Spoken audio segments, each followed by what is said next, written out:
जय श्री हरि। जय श्री राधा वल्लभ विजते।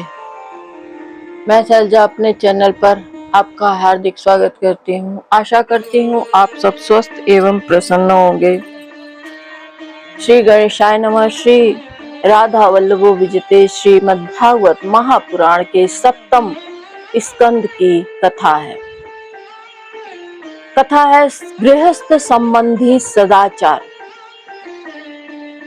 जय श्री हरि। तो कथा शुरू करते हैं।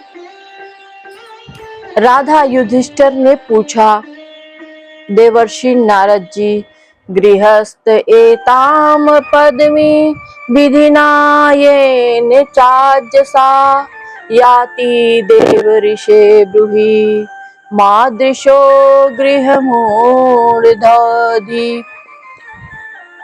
राजा युधिष्ठिर ने पूछा, देवर्षि नारद जी, मेरे जैसा गृहस्थ बिना विशेष परिश्रम के इस पद को किस साधन से प्राप्त कर सकता है?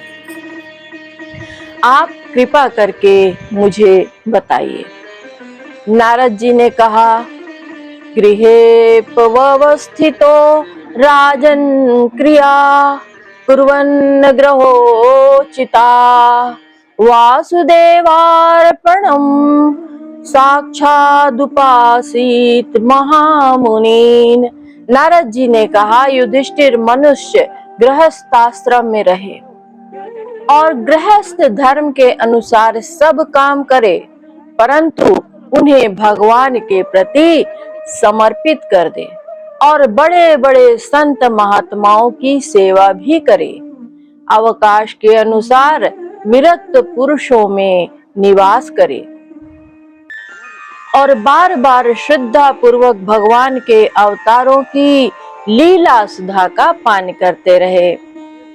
जैसे स्वप्न टूट जाने पर मनुष्य स्वप्न के संबंधियों से आसक्त नहीं रहता, वैसे ही ज्यों ज्यों सत्संग के द्वारा बुद्धि शुद्ध हो, क्यों तो शरीर, स्त्री, पुरुष, धन आदि की आसक्ति स्वयं छोड़ता चले, क्योंकि एक ना एक दिन ये छूटने वाले ही हैं। बुद्धिमान पुरुष को आवश्यकता के अनुसार ही घर और शरीर की सेवा करनी चाहिए, अधिक नहीं। भीतर से विरक्त रहे और बाहर से रागी के समान लोगों में साधारण मनुष्यों जैसा ही व्यवहार करे। माता पिता, भाई बंधु, पुत्र मित्र, जाति वाले और दूसरे जो कुछ कहें अथवा जो कुछ चाहे, भीतर से ममता न रखकर उनका अनुमोदन कर दे। बुद्धिमान पुरुष वर्षा आदि के द्वारा होने वाले अन्नादि, पुरुष पृथ्वी से उत्पन्न होने वाले सुवर्ण आदि अकस्मात प्राप्त होने वाले द्रव्य आदि तथा सब प्रकार के धन भगवान के ही दिए हुए हैं, ऐसा समझकर प्रारब्ध के अनुसार उनका उपभोग करता हुआ संचय न करे। उन्हें पूर्वोक्त साधु सेवा आदि कर्मों में लगा दे। मनुष्यों का अधिकार केवल उतने ही धन पर है जितने से उनकी भूख मिट जाए। इससे अधिक संपत्ति को जो अपनी मानता है वह चोर है, उसे दंड मिलना चाहिए। हरिण, ऊंट, गधा, बंदर, चूहा, सरीसृप, रेंग कर चलने वाले प्राणी, पक्षी और मक्खी आदि को अपने पुत्र के समान ही समझे। उनमें और पुत्रों में अंतर ही कितना है। गृहस्थ मनुष्य को भी धर्म, अर्थ और काम के लिए बहुत कष्ट नहीं उठाना चाहिए, बल्कि देश, काल और प्रारब्ध के अनुसार जो कुछ मिल जाए उसी से संतोष करना चाहिए। अपनी समस्त भोग सामग्रियों को कुत्ते, पतित और चांडाल पर्यंत सब प्राणियों को यथा योग्य बांटकर ही अपने काम में लाना चाहिए। और तो क्या, अपनी स्त्री को भी, जिसे मनुष्य समझता है कि यह मेरी है, अतिथि आदि की निर्दोष सेवा में नियुक्त रखे। लोग स्त्री के लिए अपने प्राण तक दे डालते हैं, यहाँ तक कि अपने माँ बाप और गुरुओं को भी मार डालते हैं। उस स्त्री पर से जिसने अपनी ममता हटा ली, उसने स्वयं नित्य विजयी भगवान पर भी विजय प्राप्त कर ली। यह शरीर अंत में कीड़े, विष्ठा और राख की ढेरी होकर रहेगा। कहाँ तो यह तुच्छ शरीर और इसके लिए जिसमें आसक्ति होती है वह स्त्री, और कहाँ अपनी महिमा से आकाश को भी ढक कर रखने वाला अनंत आत्मा। गृहस्थ को चाहिए कि प्रारब्ध से प्राप्त और पंच यज्ञ आदि से बचे हुए अन्न से ही अपना जीवन निर्वाह करे। जो बुद्धिमान पुरुष इसके सिवा और किसी वस्तु में स्वतत्व नहीं रखते, उन्हें संतों का पद प्राप्त होता है। अपनी वर्णाश्रम विहित वृत्ति के द्वारा प्राप्त सामग्रियों से प्रतिदिन देवता, ऋषि, मनुष्य, भूत और पितृगण तथा अपनी आत्मा का पूजन करना चाहिए। यह एक ही परमेश्वर की भिन्न भिन्न रूपों में आराधना है। यदि अपने अधिकार को आदि यज्ञ के लिए आवश्यक सब वस्तुएं प्राप्त हों, अपने अधिकार आदि यज्ञ के लिए आवश्यक वस्तुएं सब प्राप्त हों, तो बड़े बड़े यज्ञ या अग्निहोत्र आदि के द्वारा भगवान की आराधना करना चाहिए। नारद जी कहते हैं, युधिष्ठिर, वैसे तो समस्त यज्ञों के भोक्ता भगवान ही हैं, परंतु ब्राह्मण के मुख में अर्पित किए हुए हविष्यान्न से उनकी जैसी तृप्ति होती है, वैसी अग्नि के मुख में हवन करने से नहीं। इसलिए ब्राह्मण, देवता, मनुष्य आदि सभी प्राणियों में यथा योग्य उनके उपयुक्त सामग्रियों के द्वारा सबके हृदय में अंतर्यामी रूप से विराजमान भगवान की पूजा करना चाहिए। इनमें प्रधानता ब्राह्मणों की ही है। धनी द्विज को अपने धन के अनुसार आश्विन मास के कृष्ण पक्ष में अपने माता पिता तथा उनके बंधुओं, पितामह, मातामह आदि का भी महालय श्राद्ध करना चाहिए।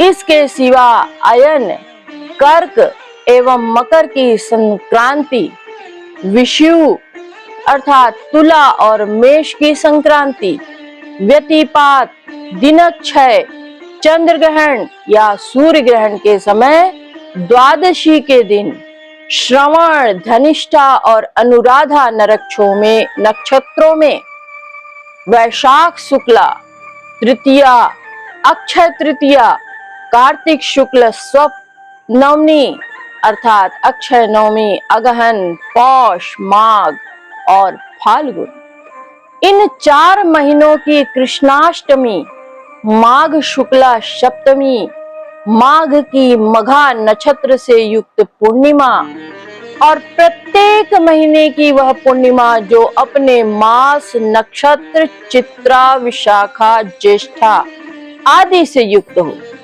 चाहे चंद्रमा पूर्ण हो या अपूर्ण। द्वादशी तिथि का अनुराधा, श्रवण, उत्तरा फाल्गुनी, उत्तराषाढ़ा और उत्तरा भाद्रपदा के साथ योग, एकादशी तिथि का तीनों उत्तरा नक्षत्रों से योग अथवा जन्म नक्षत्र या श्रवण नक्षत्र से योग, ये सारे समय पितृगणों का श्राद्ध करने योग्य एवं श्रेष्ठ है। ये योग केवल श्राद्ध के लिए ही नहीं, सभी पुण्य कर्मों के लिए उपयोगी है। ये कल्याण की साधना के उपयुक्त और शुभ की अभिवृद्धि करने वाले हैं। इन अवसरों पर अपनी पूरी शक्ति लगाकर शुभ कर्म करने चाहिए। इसी से जीवन की सफलता है। इन शुभ संयोगों में जो स्नान, जप, होम, व्रत और देवता और ब्राह्मणों की पूजा की जाती है, अथवा जो कुछ देवता, पितर, मनुष्य एवं प्राणियों को समर्पित किया जाता है, उसका फल अक्षय होता है। नारद जी कहते हैं, युधिष्ठिर, इस प्रकार स्त्री के पुंसवन आदि संतान के जात कर्मादि तथा अपने यज्ञ, दीक्षा आदि संस्कारों के समय, शवदाह के दिन या वार्षिक श्राद्ध के उपलक्ष्य में अथवा अन्य मांगलिक कर्मों में दान आदि शुभ कर्म करने चाहिए। नारद जी कहते हैं, युधिष्ठिर, अब मैं उन स्थानों का वर्णन करता हूँ जो धर्म आदि श्रेय की प्राप्ति कराने वाले हैं। सबसे पवित्र देश वह है जिसमें सत्पात्र मिलते हों, जिनमें यह सारा चर और अचर जगत स्थित है। उन भगवान की प्रतिमा जिस देश में हो, जहाँ तप, विद्या एवं दया आदि गुणों से युक्त ब्राह्मणों के परिवार निवास करते हैं, और जहाँ जहाँ भगवान की पूजा होती हो और पुराणों में प्रसिद्ध गंगा आदि नदियां हो, वे सभी स्थान परम कल्याणकारी हैं। पुष्कर आदि सरोवर, सिद्ध पुरुषों के द्वारा सेवित क्षेत्र, कुरुक्षेत्र, गया, प्रयाग, पुलहाश्रम अर्थात शालिग्राम क्षेत्र, नैमिषारण्य, फाल्गुन क्षेत्र, सेतुबंधु, प्रभास, द्वारका, काशी, मथुरा, पंपासर, बिंदु सरोवर, बद्रिकाश्रम, अलकनंदा, भगवान सीताराम जी के आश्रम, अयोध्या, चित्रकूट आदि, महेंद्र और मलय आदि समस्त कुल पर्वत और जहां जहां भगवान के अर्चावतार हैं, वे सब के सब देश अत्यंत पवित्र हैं। कल्याणकामी पुरुष को बार बार इन देशों का सेवन करना चाहिए। इन स्थानों पर जो पुण्य कर्म किए जाते हैं, मनुष्यों को उनका 1000 गुना फल मिलता है। नारद जी कहते हैं, युधिष्ठिर, पात्र निर्णय के प्रसंग में पात्र के गुणों को जानने वाले विवेकी पुरुषों ने एकमात्र भगवान को ही सत पात्र बतलाया है। यह चराचर जगत उन्हीं का स्वरूप है। अभी तुम्हारे इसी यज्ञ की बात है।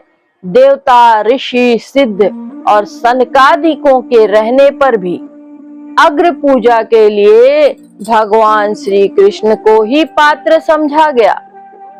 असंख्य जीवों से भरपूर इस ब्रह्मांड रूप महावृक्ष के एकमात्र मूल भगवान श्री कृष्ण ही है। इसलिए उनकी पूजा से समस्त जीवों की आत्मा तृप्त हो जाती है।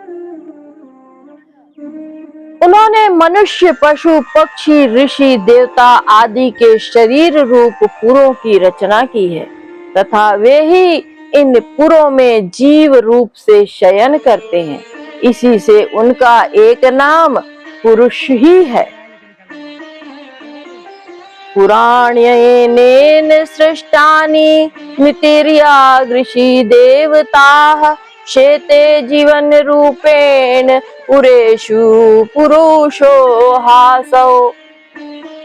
नारद जी कहते हैं, युधिष्ठिर, एक रस रहते हुए भी भगवान इन मनुष्य आदि शरीरों में उनके विभिन्नता के कारण न्यूनाधिक रूप में से प्रकाशमान है।